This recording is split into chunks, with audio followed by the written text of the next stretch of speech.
Dada. Ha qizim. Ana hamshiramiz Ismat aka bor-ku. Ha. Shu menga seni kelin qilaman dedi. Ismat churrimi? Ha, bu. Men unga o'z kelin topib beraman, u mola. Dada.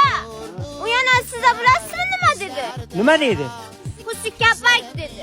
Onangga Ismat chur rozimmi? Kadilar pishgan uyda tuyuq. Bu Ismat chur. Go'rlayver.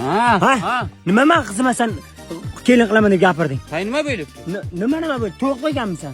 Hay bir chiroyli qizing bor ekan, o'g'lima mos ko'rma, seni o'g'lingga mos emas. Amir Olimxonni bachasiga mos meni qizim. Tushundingmi? Hay hushi, qo'y qanonasining sin bachalar katta bo'libdi. Esli xushli, bir xudo bo'lib, nima? Sen bilan hayotda xudo bo'lmayman. Ismat churri, sen bilan xudo bo'lgandan ko'ra fantamas bilan xudo bo'laman. Tushunding? Men qaraqa, sen nima meni yoshlikdagi laqabim hammaga aytib yuribsan. Usti kapak deb. Hay nima bo'libdi?